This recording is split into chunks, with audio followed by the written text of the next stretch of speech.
Okay. A student with a student. Yes, and yes, Nof and Latifa.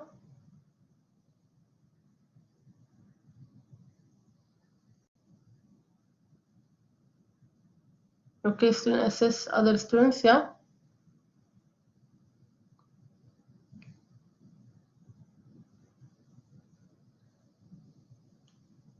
Latifa, yes. Okay, educational activities where students judge the performance of their peers and takes different forms depending on characteristics. Okay. So peer-assisted learnings were started and in 90s. So it is student-to-student support system.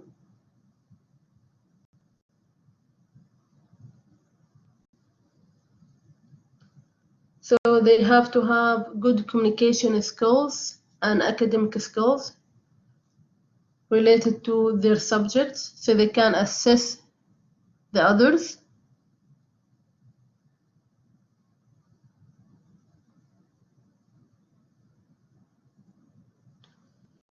So usually if we have a leader for the peer-assisted learning, usually they are trained to do that.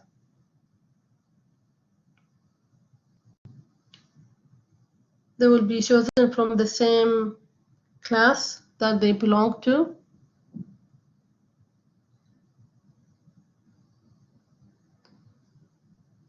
And if we have like the coordinator or the teacher who will coordinate and observe what the leader of the peer-assisted learning doing and giving him or her some feedback on their performance.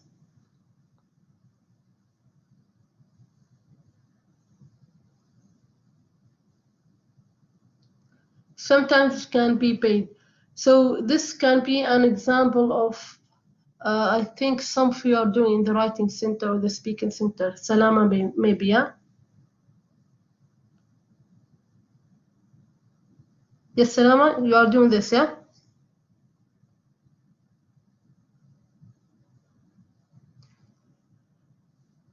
Salama, you are doing the peer-assisted learning? I think the speaking center, yeah?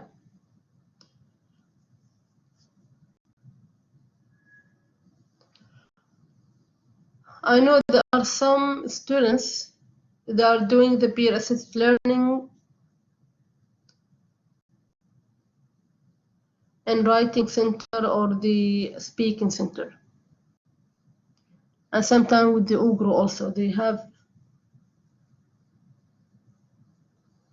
Yes, now they did it online. Yeah, I saw the email for the peer-assisted learning. But that one, I think it's more for the instructors. Maybe not for the teachers for this time. Okay.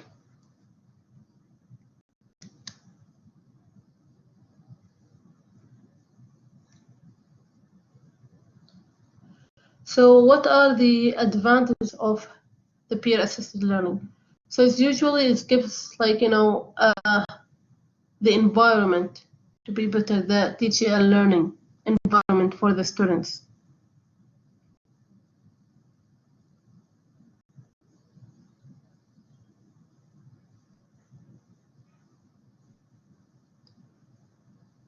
With this one, the students can attend the session and ask for specific material that they want to understand.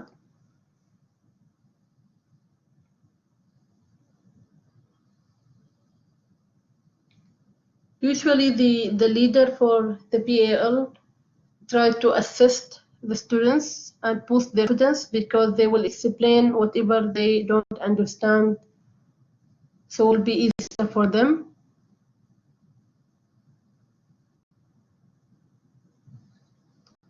So through this, they will learn the complicated concepts easily. Usually the BL leader try to make it simple for the student because they are in the same level.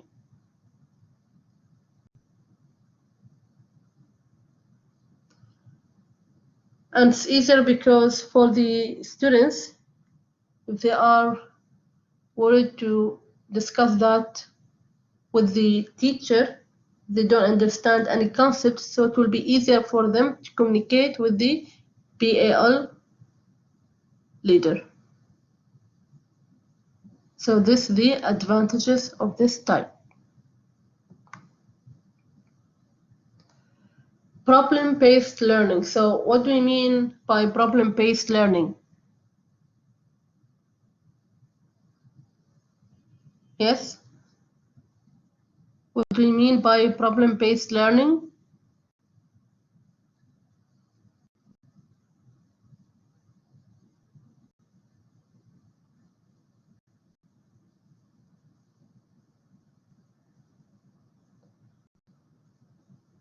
Okay, students try to solve problems, okay?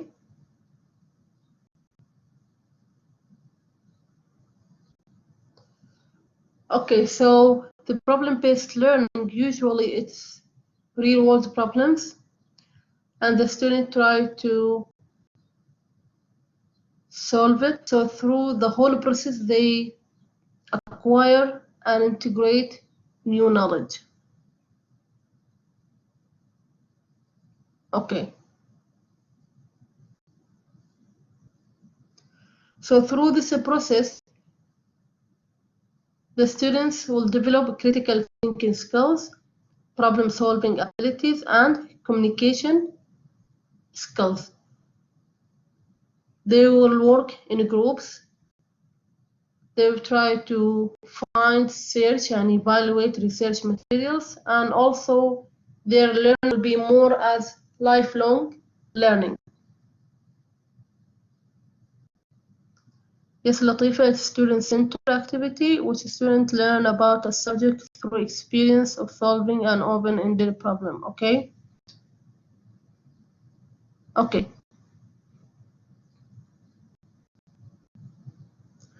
So the students through this process, as we said, they work in small groups. It can be formally or informally. The students might write reflection, reasoning, they might compare, contrast, and they, at the end, they construct and build their own learning.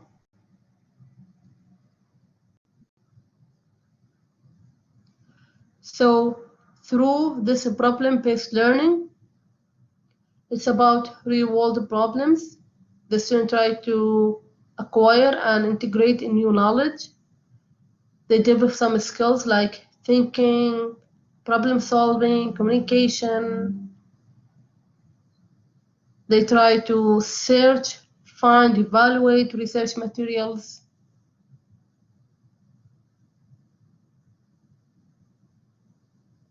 And they work like in groups, formally and informally. So they try to reflect and reason and construct their own learning.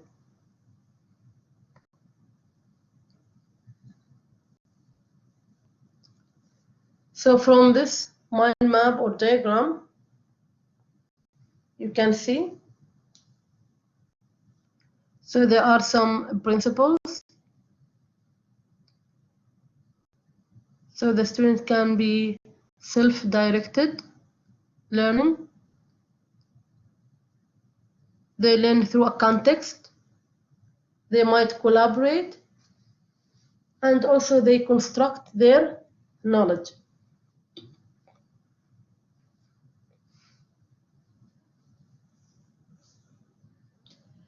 So they can be tutor to do that. They can be group member, board writer, secretary, chairperson, observer. If they do the analysis, they can do brainstorming, concept mapping, mind mapping.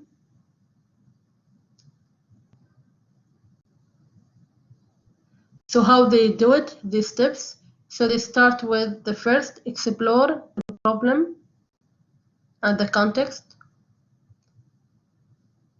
They will formulate the problem definition, analyze it, restructured and mapped, formulated the learning goals, and then individual research and study. So those are the steps for this method. Okay?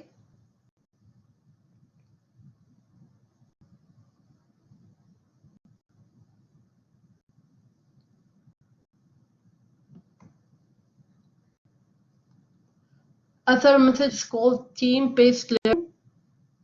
So as a team, it means as a group. So it's usually small group.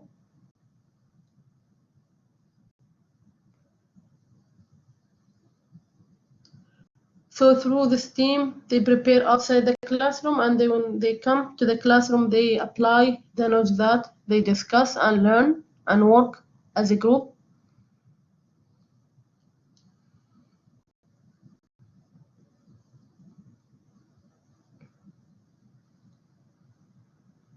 So can be an example. The teacher can give them an issue or problem. They will try to solve it. So they will have detailed learning objectives and what they have to do. So the teacher will guide them through the teamwork.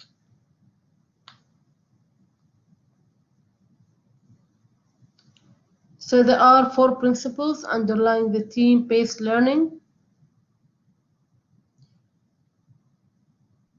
That when they choose the group members, they have to think properly and form it.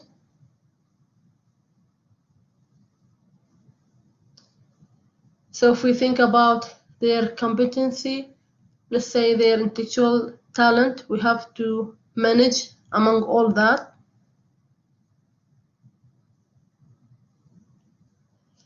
The students have to be responsible for their pre-learning and when they work in their teams.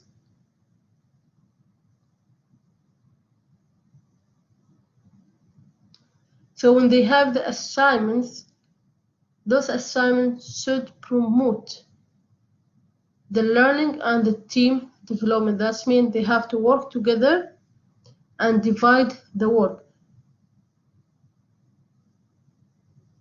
And through the whole process, teamwork, the student will receive some feedback. So usually what happens for the team-based learning that most of the time, maybe one student will not do the work, and that will affect on the whole teamwork. So we have to be careful when we choose any student to be in a team.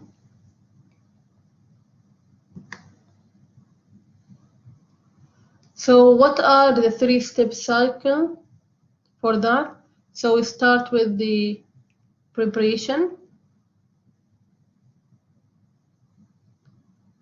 pre-class, before the class.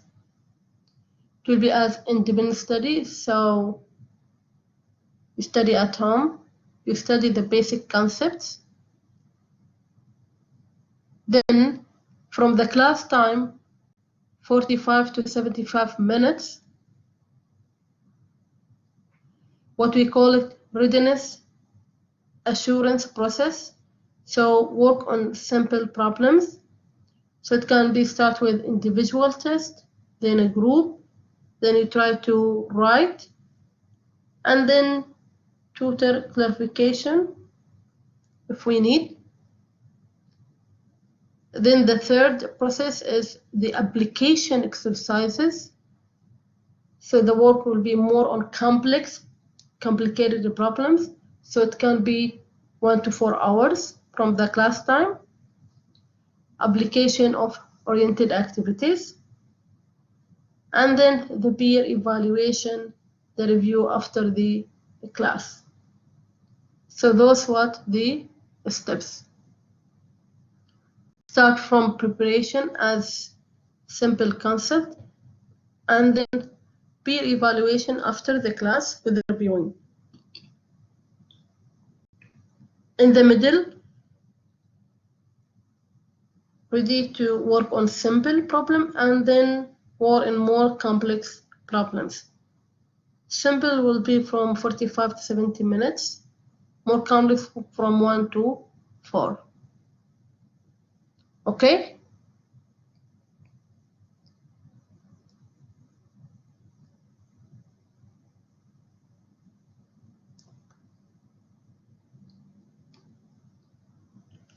So when we have a small group discussion, similar to your class, you are only 3 students in a class, so mostly your discussion is considered as a small group. Is to provide you as students to speak more and receive feedback from the teacher and your peers.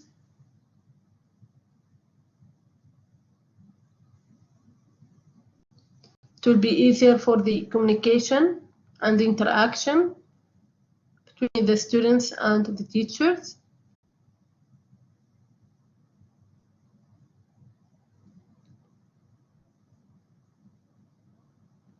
It can be self-directed for the student and exchange ideas.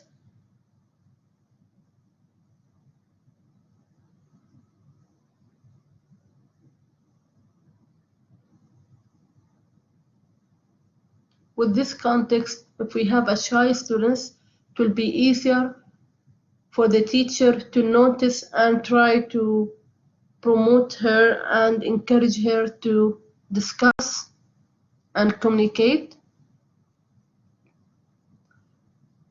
Usually the students will learn from each other. They'll practice more and express their ideas. So usually in any discussion, in any communication, when you have 2 minds is better than 1 mind, 3 minds is better than 2 minds. So that's like in general the idea of the small group discussion. So you discuss through a small group, you interact more, you express your ideas. The teacher will be easier for her or him to encourage the shy students to speak and contribute. And that is better, especially for more complicated sessions.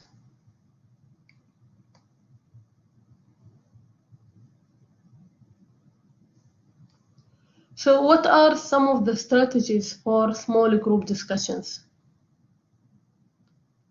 So here we have some strategies. We have discussed some of them before. So we have the collaborative mind mapping.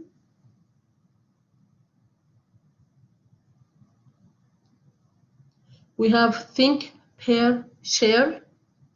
We have the simple jigsaw. We have the debate. So how we do the collaborative mind mapping? Now we have different programs and applications to do that. So we have the Google Docs, Sheets, MindMister, and other programs. So it's how we collaborate and write our ideas.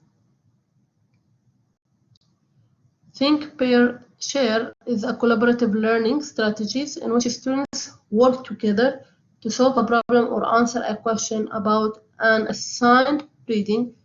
This techniques require students to first think individually about a topic or answer a question and then share ideas with the classroom.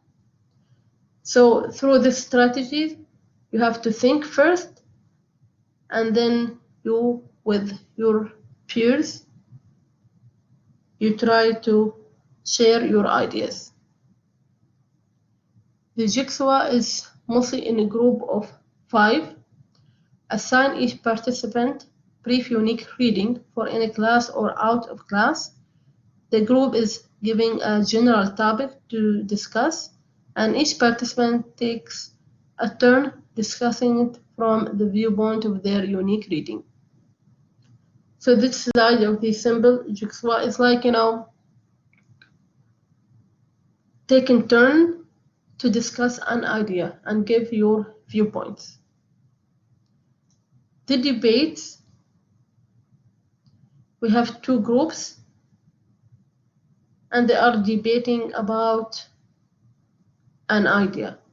Someone can be with the idea and the other can be against the idea.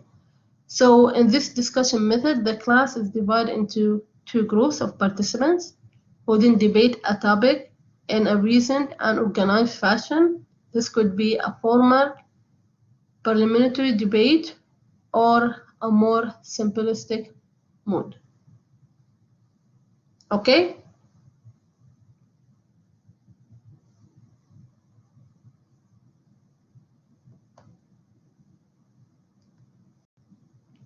If we discuss more the flipped classroom projects, so we have to think about it, what we do in class and what we do out of the classroom. So before the class and during the class and after the class. So flipped classroom is an instructional strategy and a type of blended learning. That means online learning with face-to-face learning that reverses the traditional learning environment by delivering instructional content, often online, outside of the classroom.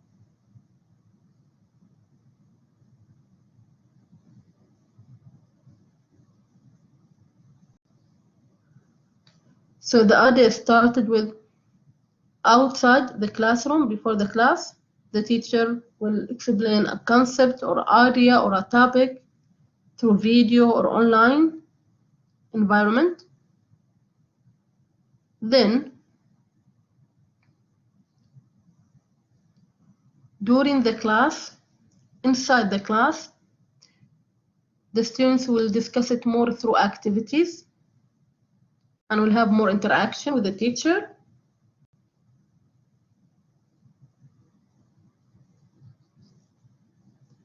And after the classroom, and that means outside of the classroom, the student will continue to discuss and understand the concept. So they will reach more application and evaluation of the concept. So the idea of the flipped classroom, it starts from outside. The teacher will explain the topic through videos online. Inside the classroom will be the activities. And then after the class will be outside and it will be to go more deep to the topic and the application and evaluation. So this is the flipped classroom project. Okay?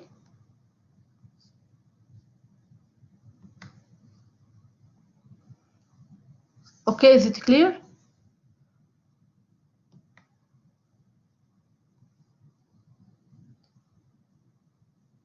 Computer-assisted method of teaching. So that means the use of computer technology will be implemented.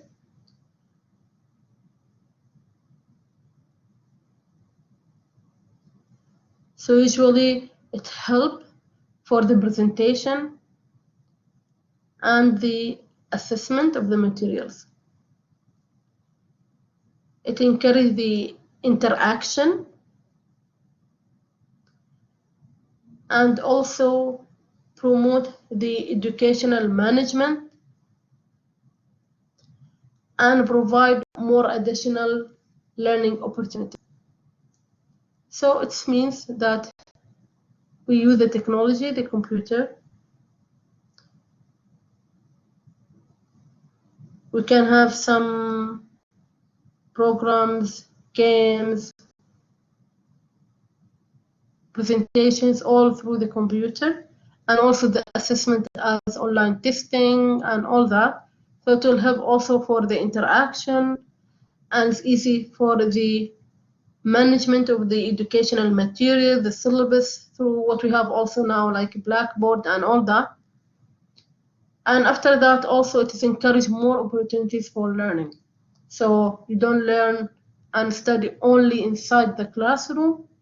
You study and you learn more outside the classroom.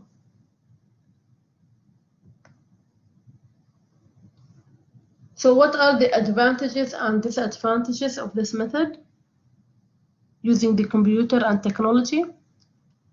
So it motivates the students. It have consistency in the presentation, so you continue, and it is more consistent with the presentation. So as a teacher, if you, let's say you start, you can continue with the materials like online and from the blackboard, and so you don't stop, you continue with the assessment and all that. And it's more like coherent and consistent.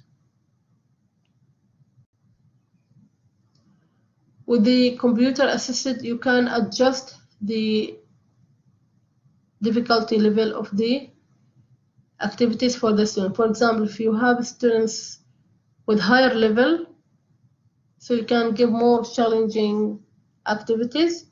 If you have some students with low level, you can give them activities that suit their competency and level. Through the computer assisted, you can present some concepts, processes, using different type of presentation.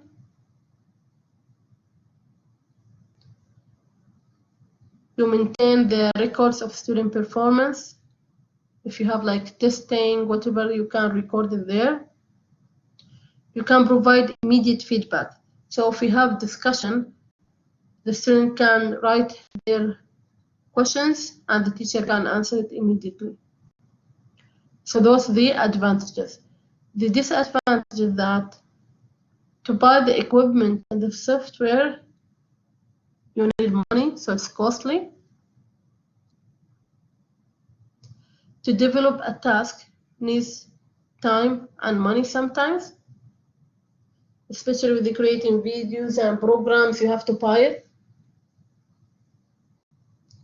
Sometimes they're not compatible for every student, especially if some students don't like using the computer, maybe because of health issues, maybe they don't have the internet connection, and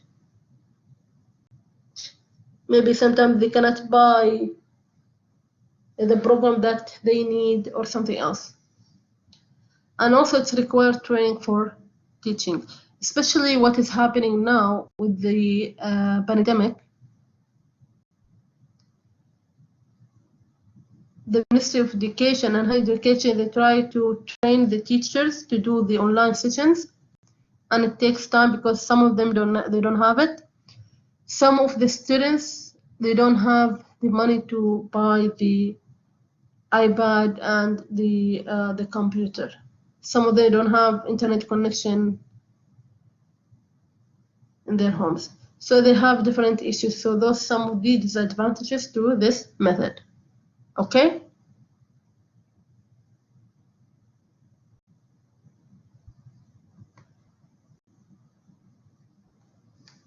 So in general, if we discuss the advantages of the non-traditional teaching method and the disadvantages, yes, can you tell me what are the advantages of non-traditional method? Yes, Salama, Latifa, and no?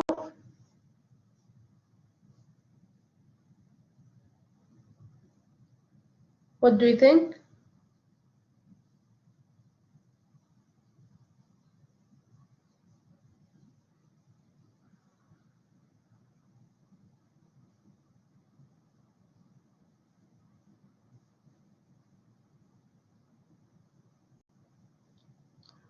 So some of the advantages here are the student can be active participant.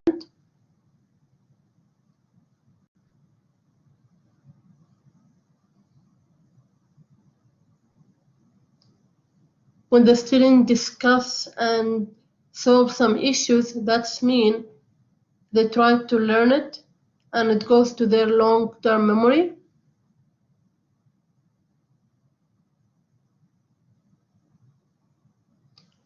It improves the teamwork and interpersonal communication skills.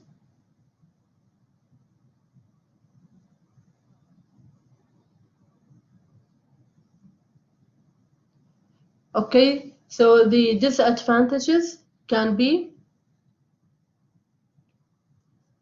that some students might not be well prepared, and also the teachers.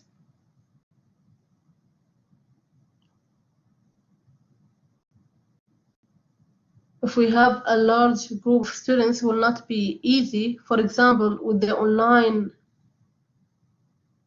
teaching, some of the issues, as for example, some of the instructor has like 60 or 40 students, so it's not easy for them to interact with everybody. So it depends on some of the online sessions.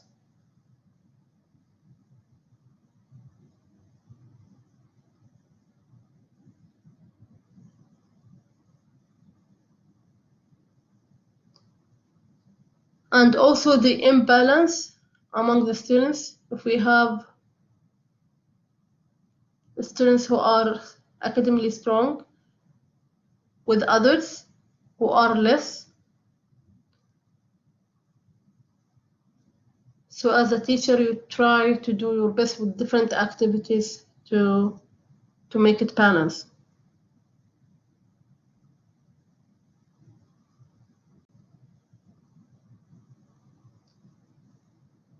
Okay.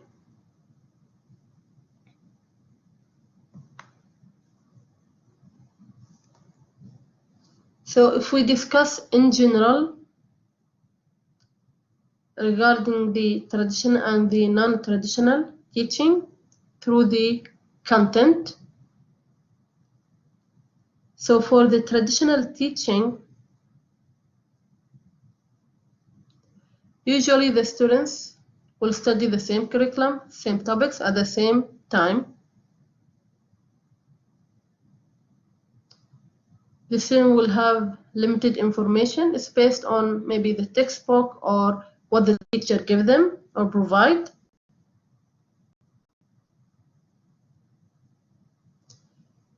Usually the topics are isolated. They are not connected. So the students memorize the facts, and sometimes not connected to the real world situation. However, for the modern way of teaching,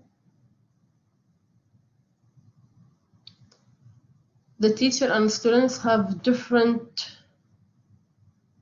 choices. They can study different curriculums. They can get unlimited information from different sources. Usually the ideas and the topics are connected between the subjects because they are merged together.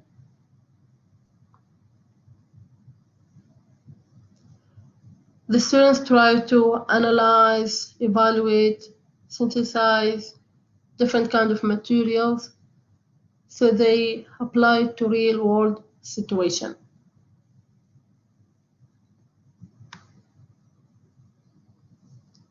If we think about and compare about the traditional and the modern way of teaching from the instruction side, so for the traditional, the teacher gives the information and try to help the students to acquire the skills and knowledge. The teaching process is more as instructive, giving instruction. The student will complete short, isolated activities and lessons with specific skills and content. However, with the modern teaching, the teacher tries to facilitate and give the students more opportunity to learn and construct the knowledge and apply skills. The teaching is more constructive process, so the students and the teacher try to help them to construct their knowledge. The activities are connected to long-term goals, which build deep conceptual understanding and proficient strategy use. So these are the differences in instruction among the two types of methods.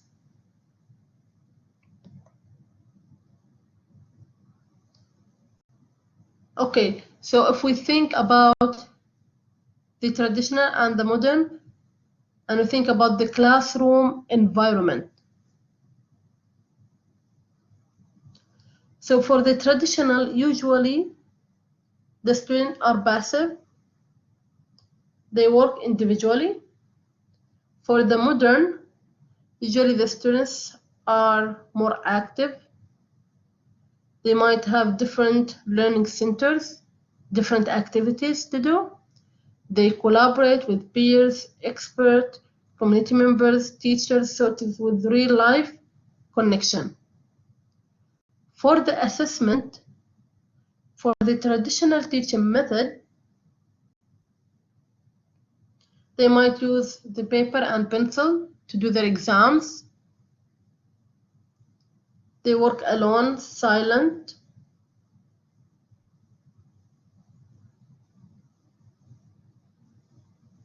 So they will do the test and then they might ask any kind of questions.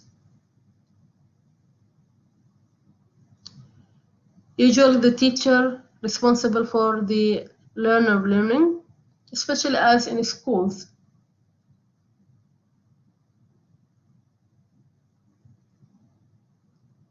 So the students, they try and focus only on grades usually and to gain rewards. For the modern way,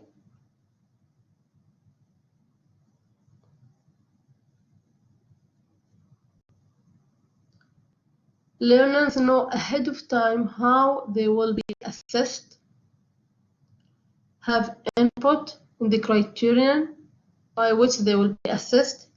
They receive feedback from the teacher and their peers throughout a unit and have multiple opportunities to assess their own learning. This is what you are doing in your task.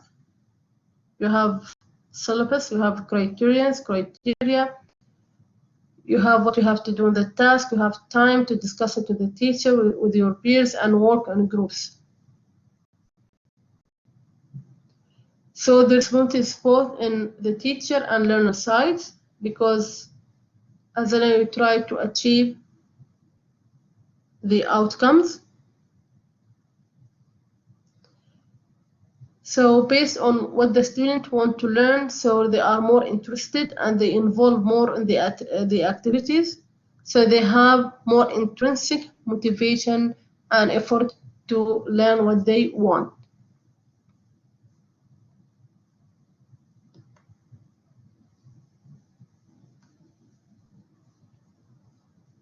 So for the traditional teaching methods,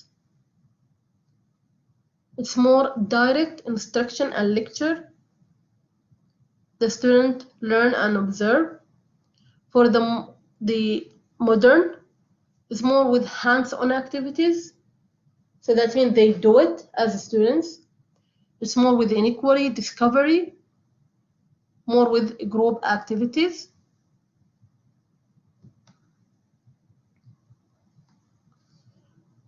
So in general, what do you prefer? Do you prefer the traditional or you prefer the modern teaching methods? Yes? Latifa, Noof, Salama. So what do you prefer?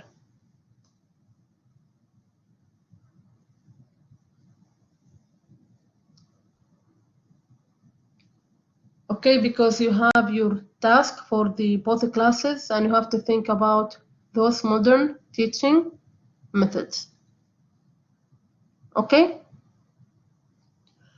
So as conclusion, Traditional teaching methods have been used for centuries to teach students. Teaching today generations call for a change in education approach from conventional to a more comprehensive, communicative, and technological way.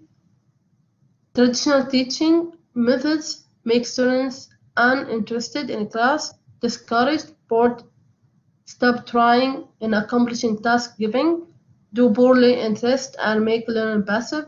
So to overcome such issues, the modern methods have been introduced. These modern teaching methods makes teaching and learning more interesting.